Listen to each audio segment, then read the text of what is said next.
Hello again, Michael Ware from the Iowa Firearms Coalition. I've got with me today Supervisor B.J. Hoffman from Hardin County. He was kind enough to set aside a couple minutes here and pop on with us.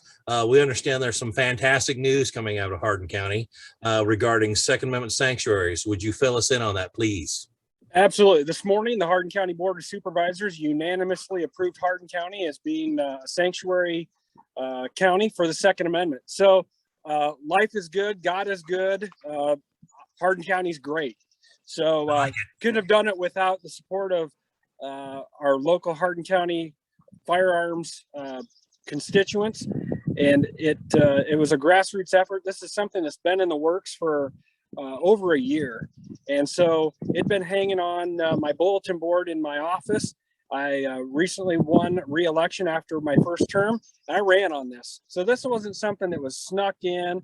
This wasn't something that was put in like that was accused in Jasper County of after the holiday. This was published according to Iowa Code Chapter 21. We believe in that. We adhere by that. We go above and beyond to make sure our agendas are published properly. We give Zoom access. Our meetings are YouTube archived. I don't know what more we could do to, and shoot, we have a listserv that anybody can contact our board secretary, ask that the agendas be sent directly to their email as often as they're changed. So this isn't something that was shuffled in, behind closed doors. This is a matter that I take great pride in taking care of today. And I couldn't be more proud of my constituents and my colleagues on the board. Well, that's fantastic. I agree with you that communication, clear communication is vital. I see that people use the word transparency a lot. I think it's become kind of a buzzword. I try and resist the temptation to use it. But the fact of the matter is the communication needs to be two-way. It needs to be clear and concise. And the other thing about this is I noticed that you, and I'm not chipping away at you at this because I've done it myself often, but we talk about these things in terms of gun rights or firearms rights. At the end of the day, I both know that these are civil rights. These are the big human rights that we have. I mean, you mentioned God earlier. With these rights, these things are endowed by our Creator, and you don't move past that easily or quickly. So we still obviously have opposition to the kinds of things that you and I are discussing today, but I wish that most people would transition into understanding this rightly, and that these are for everyone. It doesn't matter young, old, light, dark complexion, your proclivities. It doesn't make any difference. They're yours, and the law protects them, and that's very important. Yeah, without a doubt, Michael. One of the concerns that was raised by a constituent was, why are you picking the Second Amendment? When are you going to pick the Fourth? When are you going to pick the First? My thing is the chicken, the egg. Without the second, the rest of the amendments, my Bill of Rights, are pretty much useless. After the meeting today, a constituent that was vehemently opposed to this wanted to say, she told me, nobody's going to take anything away. In history, nobody's ever done that to anybody else. I reminded her of what the Holocaust was. Yeah, take off your shoes, take off your rings, get in the boxcar. It's going to be okay. And to have somebody know that history will repeat itself if you allow it to happen. I'm not going to allow that to happen. There's been too many amazing men and women that have come before us that have laid down the ultimate sacrifice. Some have given, great things to make our country what it is. Yes. And as I explained, James Madison was torn. He was trying to please the Federalists and the non-Federalists, and it blew up in his face.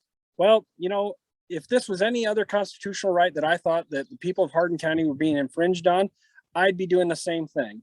I swore, took the oath to protect and uphold the Iowa Constitution, the U.S. Constitution. I don't take that lightly. That's my job. That's what Hardin County pays me, $37,900 and some odd dollars a year to do.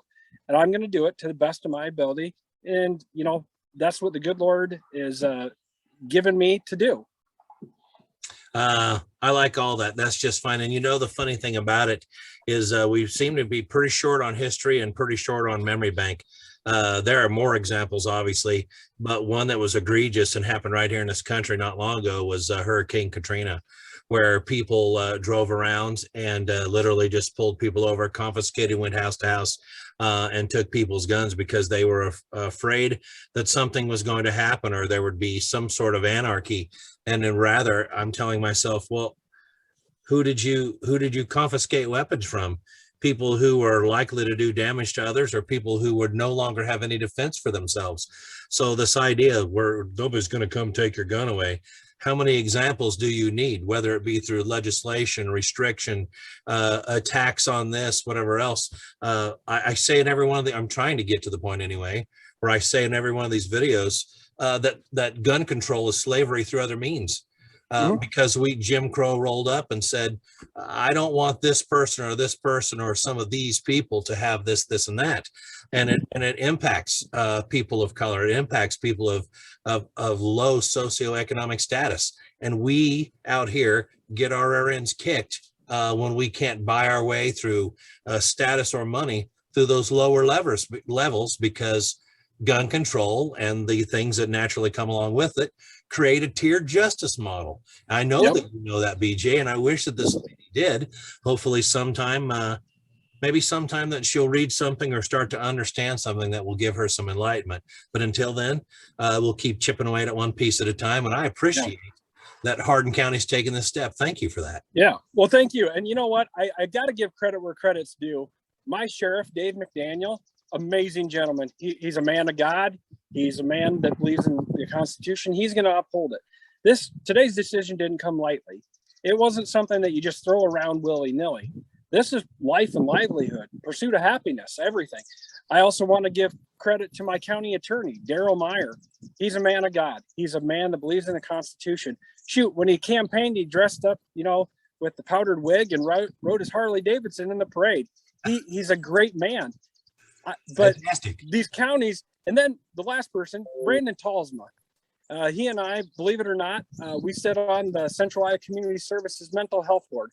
I just became the chair. He's the vice chair. So yesterday, watching his meeting and seeing people want to blame mental health on firearms and conversely, was troubling to me, because we get back to that chicken and egg assault and wanting to correlate that to a firearm is just near sacrilegious to me, because my guns have never gone off and hurt anybody. And so it's that human behavior, the dark heart. We have evil people. Yeah, we do have mental health issues. We're doing our best to address them. But part of that starts at home as well, as recognizing who needs help, who doesn't need help. And sometimes we as parents, I'm the father of an 18-year-old, I got to know what my son is mature enough to handle in life. And so I'm not going to, it's kind of like giving a chimpanzee a loaded firearm. It's just a stupid thing to do. So, Brandon Talsma, great influence. And prior to today, I don't think we've ever met, but my local newspaper reporter, God bless him for doing good journalism, asked where we got the language for our resolution. Well, we've had it quite a while, and it came from Jasper County. It came from other places, and it does appear to look like language that the Iowa Firearms Coalition supports. But you know what? I've never met you, don't have an email from you, anything. So it's one of those things where those grassroots things, somebody like a Brandon Talsma can start things and gets that ball rolling. And just between Eldora and home today, I hear that Madison County is going to take this up, and Cedar County, and we got the ball rolling. That's important. And I don't think you're going to stop this train now. You're right about that. I may have some small idea where the Jasper County language originated. So, but again, Brad is a personal friend, so I must disclose that, and I get along with him really well. There's been a few things that we butted heads on, but that's one of the good things that I like about some of the things that we discuss.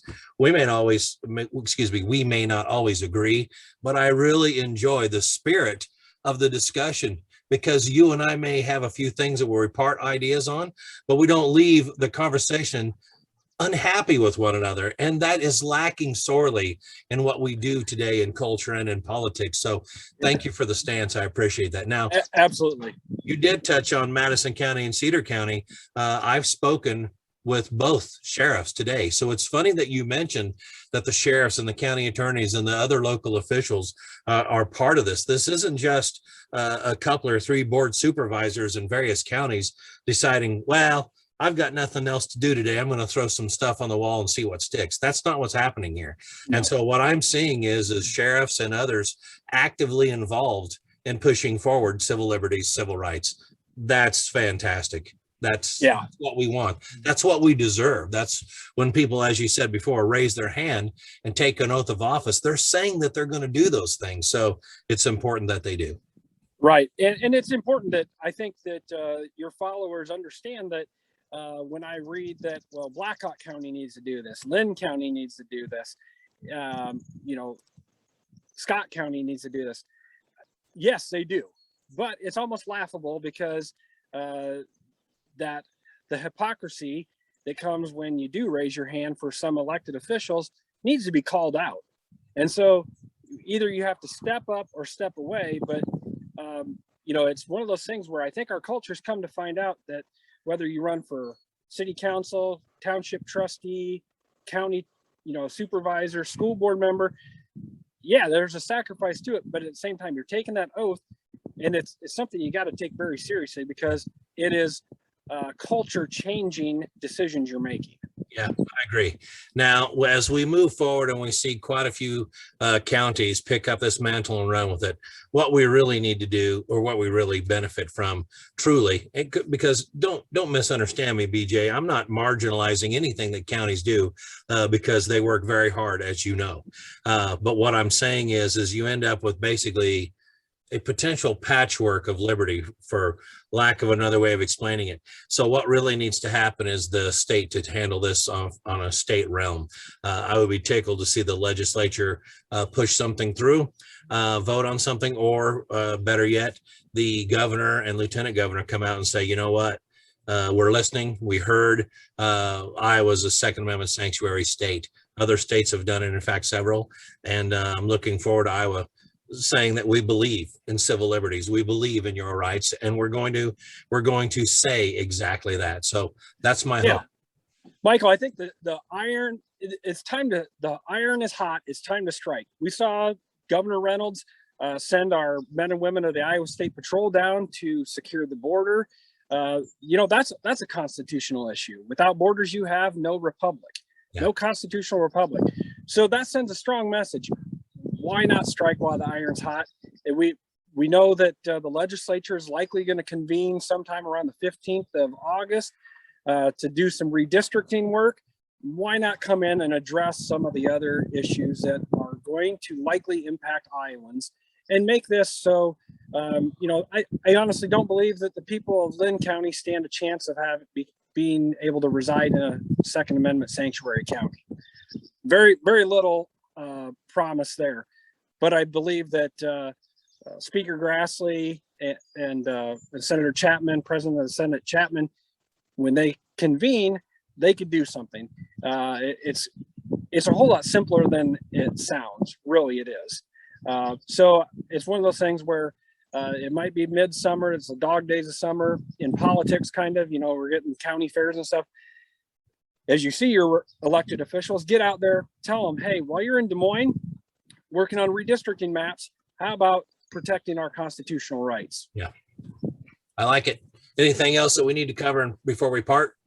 I think it's just effective communication. If you don't let your elected officials know how you feel, you can't blame them for not acting.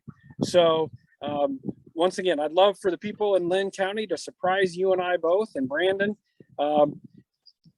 and make big changes when it comes into our election season.